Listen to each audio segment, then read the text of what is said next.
Hey, Stuart here with another edition of Backpacking Tips, Tricks, Hacks, Facts, and Etiquette.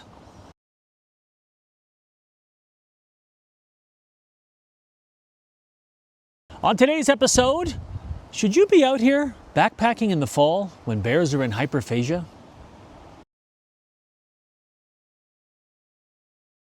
Well, to answer your question, sure. I'm out here right now in a very remote part of Banff National Park. I was just at Douglas Lake. If you want to Google that up, that's pretty remote. And I'm sitting here now in the Red Deer River, near, not on, but near Shingle Flat, so pretty remote. I have no problem coming out and hiking here in the fall when bears are in hyperphagia because I understand what's going on and I know what to do if a bear encounter occurs somewhere along my path. So that's the first thing. Bear encounters are going to happen any time of the year. You really need to know how you're going to respond. Identify the bear, identify the behavior, identify the situation, and then your behavior kind of dictates what's going to happen, you hope. If you'd like to learn more about that, there are many videos here on the channel where I talk about bear safety, bear encounters, bear attacks, and, well, the bear essentials. But you do need to know whether it's from me or Google or somebody else. When you're out here, understand bear behavior, understand how your behavior interacts with them, and what you need to do if you see or encounter a bear at any time while you're out backpacking. This time of year, the game changes a tiny bit. The bears are hyper-focused in hyperphagia, which means they're hyper-eating. This is the time of year a bear can, well, 20 to 30% of their calories can come from right now. This time of year, 20 to 30% of the fat they need to store for the winter can come right now during hyperphagia. They are hyper-focused. They're not paying attention to their surroundings in some cases. All they're thinking about is eating and drinking, eating and drinking, eating and drinking, and maybe getting a couple hours sleep. Yes, bears can actually eat during this time of year 20 to 22 hours a day in some cases with very, very little sleep. I mention that because if you got that little sleep, you might be a little grumpy.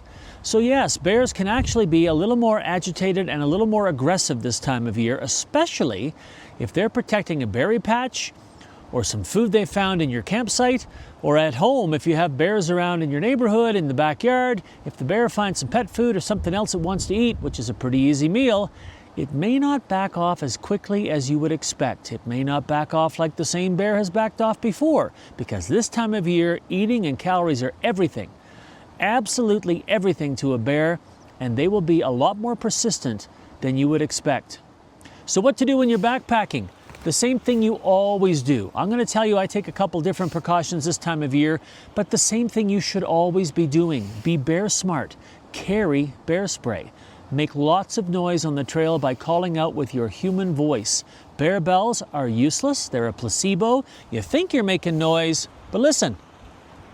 Along a river like this, or when the wind picks up, the bear bell is not going to work. You need to call out with your human voice. This time of year, you need to call out even more.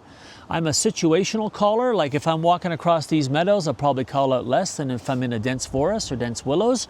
That's typically how I do things. But this time of year, I don't differentiate between terrain. I'm calling out all the time. I want to give the bear lots of warning that I'm around so it can react. Take extra care of your food and other smelly items. Again, the bears are going to, if a bear identifies a food source in your camp, it's really going to want to try to get it. That's an encounter you don't want to have. The bear just wants food. It doesn't see you as food. I'm going to get to that in a second, typically. But it's not going to give up. Not going to give up too easily this time of year because it's really, really important for that bear to get as much nutrition as it can right now. So I mentioned a second ago that I take some extra precautions. I'm loving pepperoni sticks this summer. I know they're not good for you, but I did find some nitrite-free ones because I can't handle the nitrites. I get migraines from them. I love them, but my God, do they stink. They stink to high heavens. I can smell them everywhere in the campsite just by opening up a bag. So I didn't bring the pepperoni sticks out here on this solo trip that I'm doing right now, and I won't bring them for the rest of the year. Yeah, that's just an adjustment I make. Second adjustment I make is what I bring for food. I bring the pouches. Now, you know, this year with Made in Canada 2025, when I'm recording this on video on hyperphagia, I'm eating a lot of great food from a lot of great Canadian suppliers, and some of it I have to cook in a pot. When I'm out here solo like this, I'm not bringing the cooking pot stuff, not because it gives off more odor necessarily, because, you know, There's an odor coming from the bag when I open it too, but because I don't trust myself to get that pot clean enough. And I don't want any food smells around the campsite, even in my odor-proof sack, in my sack, which I hang far away from my I just don't want the odors. I don't trust myself to clean it. That's why I leave those at home when I'm out here solo. The last thing I do is I'll have my electrolytes in camp in my cup, just like I have my cup of soup or my coffee.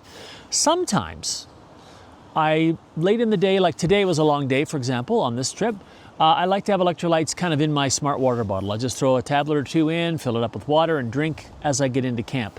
I don't do that now because I like to keep my water bottle in my tent. So if that water bottle is absolutely free of scent, free of any food smells, I feel safe keeping it in my tent so I can take my pills in the morning and have a sip of water if I need it. If I'd put electrolytes in it earlier in the day, I can't guarantee to myself that that's not giving off at least some interesting odor should a bear come through the neighborhood.